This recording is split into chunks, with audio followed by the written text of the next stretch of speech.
Teleamazonas presenta 24 horas con Milton Pérez.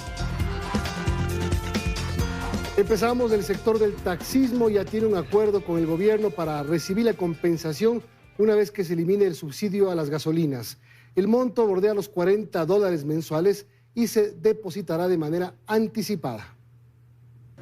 Las reuniones entre el gobierno y los transportistas por la eliminación de los subsidios a los combustibles ya dan frutos. Este jueves en el Ministerio de Transporte, los gremios de taxistas abordaron cómo se aplicará la compensación una vez que se emitan los decretos. Y por ahora ya hay acuerdos. Se va a reconocer 6 galones de subsidio diario por 300 kilómetros recorridos durante 26 días al mes. De acuerdo a lo anticipado, el valor de la gasolina extra subirá 25 centavos, por lo que cada mes recibirían una compensación de $39. En cambio, la gasolina Ecopaís subirá 30 centavos, por lo que recibirían una compensación de aproximadamente $46. Montos que se depositarán anticipadamente en la cuenta bancaria de cada transportista. Los compañeros que luego que ya se dicte el decreto ejecutivo tendrían 4 meses para poder registrarse y recibirían retroactivamente. Va a ser a través del MIES, no existe aquí el tema de Contraloría. Según la dirigencia nacional del taxismo, si bien los montos no son suficientes, dicen que los aceptarán y harán un llamado a sus agremiados para que continúen con el registro en la plataforma habilitada por el ministerio. Considero que el promedio de 6 galones no justifica, pero es una propuesta adecuada. No estamos pensando en pedir ningún nivel de tarifas porque sabemos la precariedad económica que vivimos los ecuatorianos. Sin embargo, desde la fracción de Pichincha se ha hecho una contrapropuesta. De que sean 6.9 galones multiplicado por 26 días quedarían un promedio de 180 galones. El gobierno también se reunió esta tarde con el gremio de tricimotos, a quienes se acordó compensar 90 galones mensuales, lo que equivale a $23.40, pues se calcula que consumen entre 77 y 100 galones mensuales. Por este concepto, entre julio y diciembre se invertirían $35 millones. El anuncio oficial de la medida se realizará este viernes en el Palacio de Carondelet. No liberar totalmente el precio de las gasolinas extra y Ecopaís pone en riesgo el segundo desembolso del Fondo Monetario Internacional, según advierten analistas. Además, ven innecesaria la compensación a taxis, tricimotos y camionetas de alquiler. Conseguir recursos y permanentes es en detalle el compromiso de Ecuador con el Fondo Monetario Internacional. En el documento se establece un plan de consolidación fiscal para este año, en el cual el país debe revisar sus gastos y tomar decisiones, sobre todo en materia de subsidios. Y aquí el primer paso ya tomado, señala el tributarista Napoleón Santamaría. Aunque afirme no ser suficiente, insiste en una liberación total de los precios, es decir, de $3.02 la gasolina Ecopaís y a $3.46 la extra. Si quitamos todo el subsidio, tenemos $560 millones en la caja fiscal, importante. Si lo hacemos tal como lo pone el gobierno, que solo sean centavos adicionales, lo que vamos a tener en la caja fiscal es $310 millones. Frente a esto, el gobierno prefiere mantenerse bajo la línea de las compensaciones, que según el ministro de Finanzas, solo representarían 100 millones menos en la caja. Y el resto sería invertido en usos mucho más eficientes de protección social, de salud, de educación, de becas, de generación de oportunidades. Sin embargo, desde la academia se discrepa. Jorge Delgado, docente de Economía de la Universidad Católica de Santiago de Guayaquil, sostiene e insiste que esto es un cálculo político que podría poner en riesgo el segundo desembolso del Fondo Monetario Internacional. Ya hemos visto ciertas inconsistencias entre lo que dice el gobierno y el Fondo Monetario Internacional. Ahorita hemos recibido $1.000 millones, pero de ahí para la segunda emisión vamos a necesitar cumplir con esos requisitos. Según los especialistas, una vez eliminada la figura de focalización, la compensación o subsidios cruzados realmente se ve como innecesaria e inoportuna para un país con graves problemas fiscales. En caso de llegar a la presidencia por encargo, Verónica Abad reiteró en una entrevista que brindó al canal internacional de noticias DNews que revisará el incremento del IVA y los subsidios a los combustibles. La vicepresidenta no rindió su versión este jueves dentro del caso Neme. Es el IVA que tiene que ser revisado, es en este momento las diferentes subsidios que no están focalizados y que se pretende, y eso no estaba en nuestro programa. El tema eléctrico es algo importante que también muchas veces hemos podido hablar. El tema salud, el tema educación, que en este momento está pasando mucha crisis en Ecuador. El escenario en la Asamblea para levantar o no la inmunidad y permitir el juicio penal a la vicepresidenta Abad es incierto. Las bancadas no han tenido acceso a la información y aún no han decidido cómo votarán. El carácter de reservado con el que envió la documentación la jueza Daniela Camacho a la Asamblea ha impedido que los legisladores conozcan las razones por las que la justicia busca vincular a la vicepresidenta Verónica Abad en el caso Nene. Frente a ello, la Revolución Ciudadana, el Partido Social Cristiano y Construye aún no han decidido si darán sus votos este viernes para autorizar el enjuiciamiento de Abad. No vamos a adelantar en este momento ningún pronunciamiento porque debemos ser responsables. Mal haríamos en pronunciarnos sobre algo que no conocemos ni en el fondo ni en la forma. La forma en la que fue remitido a la Asamblea es una suerte de caramelo envenenado que hoy nos tiene entrampados jurídicamente. Esa es la realidad. Si es que tienen que responder ante la justicia, pues así será. Pero no nos vamos a dejar presionar absolutamente por nadie. El secretario de la Asamblea, Alejandro Muñoz, aclaró que la sesión virtual de este viernes no es reservada y que para acceder a la información enviada por la jueza, el Pleno primero deberá aprobar una moción que permita levantar la reserva de los documentos que contienen el sustento jurídico con el que buscan vincular a la vicepresidenta. Dependerá del Pleno cómo le dan el tratamiento a este tema, pero por el momento esa información no puede ser develada por cuanto, como le insisto nuevamente, ha sido declarada por reservada por la propia Corte Nacional. Por estas razones, las bancadas van al Pleno a ciegas. Lo único que está claro por ahora es que deben pronunciarse, pero para levantar la inmunidad de Abad necesitan 92 votos y 70 para negarla. Y si no optan por ninguna, hay un riesgo, dicen en Pachacutic. No dejar en el limbo para que proceda obviamente la Corte Nacional y a través de la señora jueza. Por el momento, solo ADN, la bancada de gobierno, tiene claro qué hacer. Que vamos a estar mañana de acuerdo en que se levante la inmunidad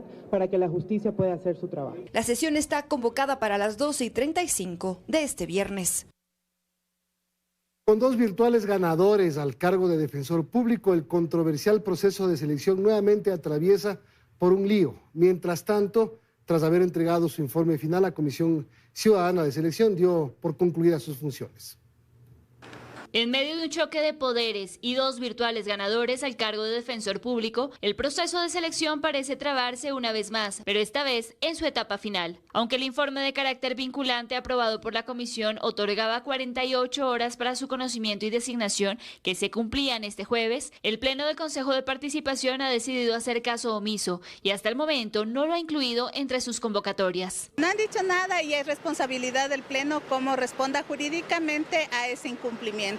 El referido informe se ha convertido en la manzana de la discordia entre ambas partes, pues incluye la habilitación del postulante descalificado por el Pleno, Jorge Ballesteros, lo que lo deja como el mejor puntuado. El jurista asegura que el Pleno lo había excluido sin razón y que se debe dar prioridad a la meritocracia. El concurso es para elegir a los mejores. Si fuera de otra forma, la modalidad para escoger una autoridad sería por ternas. Algo que cuestiona el ex subsecretario de Rehabilitación Social, Ricardo Morales, quien para el Consejo de Participación Ciudadana figura como el virtual ganador tras la descalificación de los 5 mejores puntuados. Al igual que algunos consejeros, apunta a una supuesta arrogación de funciones. No procede la legalidad de la resolución de la Comisión Ciudadana. No tiene facultades para revisar las actuaciones del Pleno del Consejo de Participación Ciudadana. Ellos vulneraron derechos del postulante, no se siguió el debido proceso y los que se tomaron atribuciones que no les competían era el Pleno del Consejo de Participación Ciudadana. Si hay algo en lo que coinciden es que el proceso se ha visto envuelto en una serie de retrasos e intereses de por medio, principalmente por la posibilidad de enviar una terna para integrar el Consejo de la Judicatura.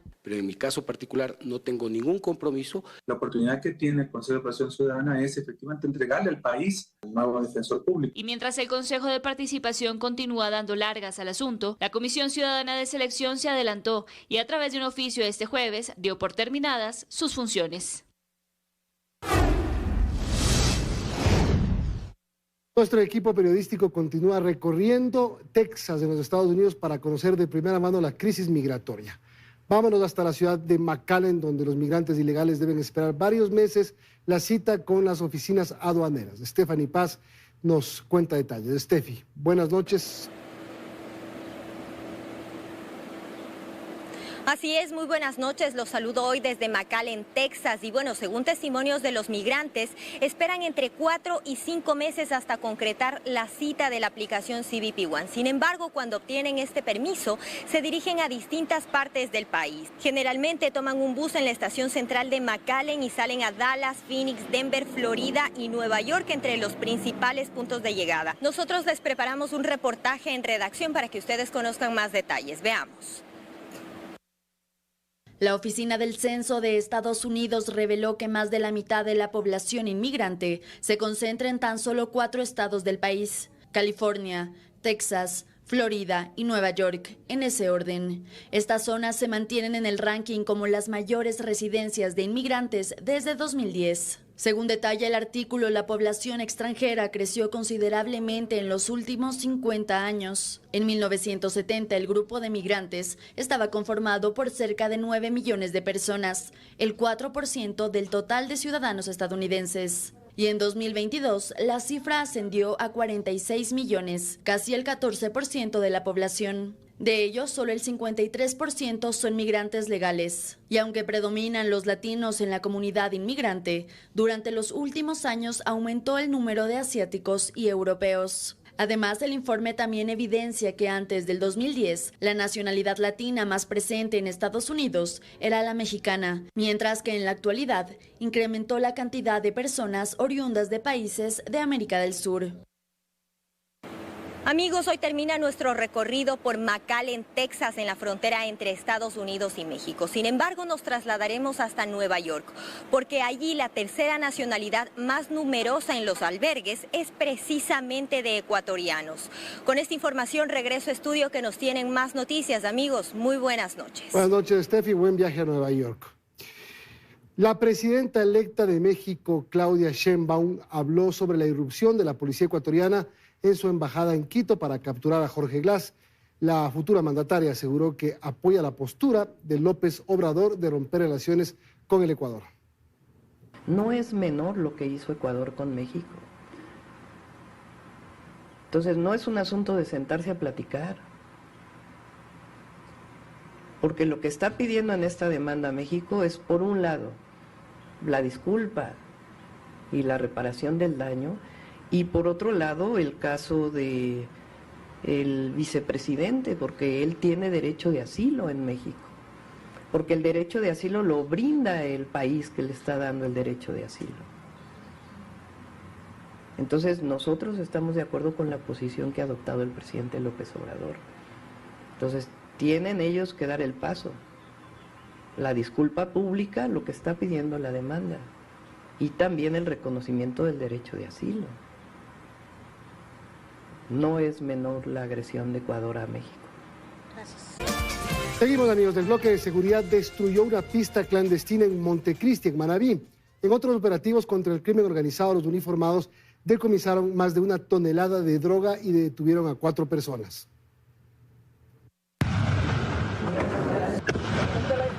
Con estas 3 detonaciones, el Comando Operacional 5 de la Fuerza Aérea Ecuatoriana destruyó la mañana de este jueves una pista clandestina instalada en el sector Manantiales en la provincia de Manabí, utilizada por agrupaciones delictivas para despegar y aterrizar avionetas con droga, con dirección a mercados internacionales. Reconocer que esta área, que ya fue inhabilitada hace un tiempo atrás, volvió a ser habilitada. Hace aproximadamente 2 años atrás, en este punto se reportó la caída de una avioneta con droga y dinero de organizaciones delictivas internacionales. Este año vamos 2 o 3 y lo que corresponde acá a mi área, ya vamos como 8 pistas diarias deshabitadas. El terreno agrícola donde fue construida esta pista está a tan solo 5 kilómetros de la playa San José, desde donde también agrupaciones narcodelictivas contaminan embarcaciones con droga. Tras esta detonación controlada, el terreno finalizó así, completamente destruido. Esto para prevenir que agrupaciones narcodelictivas vuelvan a construir pistas clandestinas. Además, durante la noche de este miércoles, la Policía Nacional realizó un allanamiento al interior de una casa que era utilizada como centro de acopio, esto en el barrio Cuba en Manta. Los ahora aprendidos fueron identificados por las autoridades como Néstor M, de 36 años, que registra antecedentes penales por robo. Byron L, de 41 años, quien tiene detenciones por robo, investigación y descubrimiento de infracciones. Félix S, de 46 años de edad, sin antecedentes penales. Y Ricardo C, de nacionalidad colombiana. La droga incautada en este operativo está valorada en 75 millones de dólares. Detenidos que son liberados a las pocas horas pese a las evidencias y presos que pasan semanas en hospitales en vez de sus celdas son algunas de las novedades que se reportan en unidades judiciales del Guayas. Un revelador testimonio confirma que hay pagos detrás de estas liberaciones. Justicia a la carta. Los testimonios de los casos Metástasis y Purga confirmaron lo que es desde hace mucho un secreto a voces. Jueces y fiscales que ponen precio a sus decisiones. Entre otros, Daniel Salcedo, testigo clave en ambas investigaciones, hablaba de tarifas con varios ceros. Por ejemplo, que en los juzgados de Guayas obtener un habeas corpus costaba $25.000 y cambiar casa por cárcel $300.000. También las conversaciones periciadas por Fiscalía revelaron los códigos que utilizaban. Buscar que un juez se suicide o que copie es como se referían a que uno de ellos acepte dinero a cambio de fallar a favor de los procesados. Se pagaba con abdominales, que no eran ejercicios, sino dinero. Se trata de una práctica recurrente a todo nivel. Una investigación de este informativo reveló que en unidades de flagrancia se ponen tarifas. Y así lo dice un funcionario que conoce esta realidad desde dentro, cuya identidad pidió proteger. Porque aquí se ven cosas horribles, créame. Un valor establecido. Cuando entran personas por arma de fuego y lo quieren dejar en libertad es $3.000. Cuando entra una persona por receptación, $1.000. Y puede que en un primer momento se ordene la prisión preventiva, pero eso no quiere decir que no hay un plan detrás. Asegura que en ocasiones se acuerda esperar a que el caso deje de aparecer en los titulares, se apela y se obtiene la libertad. Ellos no lo dejan en libertad, los mandan a la cárcel. Dentro del proceso, ¿verdad? Ahí piden una revisión de medidas y lo dejan libre. Son astutos. Se valen también de supuestos errores administrativos para demorar las audiencias. Ocurrió con alias Fercho de los Choneros, quien estuvo una semana en la unidad de flagrancia en Guayaquil. No fue llevado a prisión porque habían escrito mal su nombre. Buscando algunas argucias porque nos dicen que el nombre está mal, debía haber sido rectificado el segundo nombre el mismo día y no quedarse 5 o 7 días aquí hasta que se verifique y que la policía levante la alerta para que sea trasladado. Y otros eventos como los 2 privados de libertad que estuvieron 40 y 67 días internados en el hospital de Monte Sinaí y después se dieron a la fuga. Sin olvidar lo que es casi una noticia de todas las semanas. Detenidos en operativos con evidencia de por medio que a las pocas horas salen en libertad, ante el asombro de la policía, porque les dieron medidas alternativas a la prisión preventiva o porque no les formularon cargos. Solo en el último mes y medio y solo en la zona 8, es decir, Guayaquil, Durán y San Borondón, se cuenta más de un centenar de personas que lograron salir en libertad luego de ser detenidas. En ese grupo, más de uno que suma otro antecedente a una lista en la que, no es raro, estos ya se cuentan por decenas. Antes de su viaje a Europa, el presidente Daniel Noboa aseguró que la violencia ha disminuido en provincias como Esmeraldas, El Oro y Santo Domingo de los Áchilas gracias al aumento de la ocupación juvenil. El mandatario lo aseveró durante un conversatorio del Crédito Joven Emprende Ahora de Ban Ecuador en Guayaquil. Noboa además invitó a los jóvenes a formar parte de un Ecuador libre de politiquerías. Casi 60% de reducción de muertes violentas en El Oro y en Esmeralda, 75% de reducción de muertes violentas en Santo Domingo. Son 3 lugares donde se puede ver directamente la correlación entre mayor ocupación juvenil y reducción de violencia. Con 4 votos a favor y 1 en contra, el Tribunal Contencioso Electoral resolvió aprobar el recurso de apelación del movimiento Construye en contra de las actuaciones del Consejo Nacional Electoral y del magistrado del TCE, Ángel Torres, que había inhabilitado a la organización política por no entregar un informe del ejercicio fiscal del año 2022. Con esta decisión, el movimiento Construye se mantiene como organización política y continuará en la papeleta para las elecciones 2025. Siempre lo dijimos, confiamos en que los jueces del Tribunal Contencioso Electoral puedan actuar en derecho. Lo han hecho el día de hoy, porque una organización política no podía ser sentenciada a la pena de muerte por el retraso en la presentación de un informe económico. Es un dictamen final, ya queda en firme. Queda en firme, es la última instancia que existía para la organización. En ese sentido, nosotros nos preparamos y veníamos ya preparándonos para las elecciones del 2025. El país tiene que estar tranquilo, porque el movimiento Construye va a defenderlos en todas las instancias, sea en la asamblea, sea en las calles, y en este caso también en contra de los que han cometido ilícitos, en contra de quienes tienen responsabilidad política y que deben también responderle al país, entre esos el juez Ángel Torres.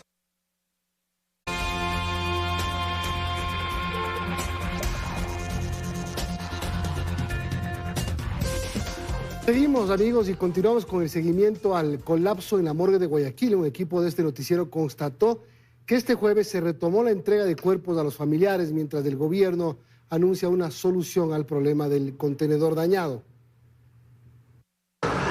Fue a través de este comunicado que el gobierno anunció que ya se habían tomado medidas necesarias para resolver la situación del Centro Forense de Guayaquil. En el documento difundido textualmente se señala que se pudo aplicar la garantía técnica para la reparación de un contenedor que tenía problemas en el sistema de refrigeración. Con esto volverían a funcionar nuevamente los dos equipos que se habían reportado como dañados hace 2 meses. En los exteriores de la morgue de Guayaquil este jueves 13 de junio el movimiento fue diferente, sobre todo para quienes esperaban los cuerpos de sus familiares, después de varios días, incluso meses, de no tener respuestas. Mi hermano tiene ya hace 1 mes y pico ya que está aquí y nos citaron para hoy día, ya hoy día nos lo están entregando. ¿Cuánto tiempo tuvo que esperar para que le entreguen el cuerpo? Desde ayer. Pese a esto, la crisis al interior del Laboratorio de Criminalística y Ciencias Forenses se mantiene, pues el olor a putrefacción se expande y obliga a usar mascarilla. No se soporta el olor. Y aquí el temor más grande que esto escale a niveles sanitarios. Hay el desecho, hay el líquido de putrefacción, está lleno de bacterias. Actualmente la acumulación de cuerpos en la morgue de la urbe supera los 200 cadáveres putrefactos, muchos sin identificar o reclamar por sus familiares, siendo este último punto el principal colapso de las instalaciones de medicina legal. 2 alternativas. Ya. Enterrarlos en una fosa común previa autorización de la autoridad que conoce el caso cuando es una muerte violenta y donar a facultades de medicina. Ya esto, el gobierno ya ha anunciado también la compra de un nuevo contenedor para mejorar la capacidad operativa.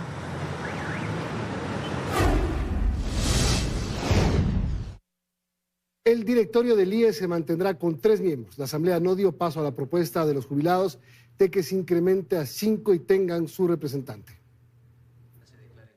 El paquete de reformas a la Ley de Seguridad Social que aprobó la Asamblea este jueves, tras conocer el veto por inconstitucionalidad e inconveniencia del Ejecutivo, deja insatisfechos a los proponentes, los jubilados, quienes buscaban tener su representante en el directorio del IES. La reforma que incrementaba a 5 el número de integrantes de ese organismo no pasó, se mantendrá en 3 miembros. Aquí se han burlado de 75.500 firmas que en el Ecuador apoyaron los jubilados para que los afiliados, ¿no?, tengan mayor representación en el Consejo Directivo del IES. El único cambio que hizo la Asamblea a la conformación del directorio del IES, el punto más controversial, es que el representante del Ejecutivo será nombrado por una terna que deberá enviar el presidente de la República al Legislativo. Hubo cuestionamientos. ¿Y por qué permiten que nuevamente el gobierno sea el que tenga a través de su representante el voto dirimente y que queden 3 miembros? El asambleísta Gustavo Jara de la Revolución Ciudadana, ponente de la ley tras la votación en el Pleno, no quiso pronunciarse. Dijo tras cámaras que es un tema sensible. Sin embargo, en su intervención en el Pleno ya defendía la importancia de estas reformas. La integración del directorio debe respetar la representación igualitaria del sector del Estado, los empleadores y los trabajadores. El Pleno tampoco dio paso a que la deuda que mantiene el gobierno con el IES se pague en un plazo establecido. Esta reforma fue vetada por el jefe de Estado. Ahora se han ratificado, entonces hay toda una distorsión del proyecto de ley que lo empezaron a hacer desde el primer día. Finalmente, se negó la posibilidad de que los integrantes del Consejo Directivo del IES sean sujetos de juicio político en la Asamblea. Con el decreto ejecutivo 299, el presidente Daniel Noboa oficializó la nueva marca País.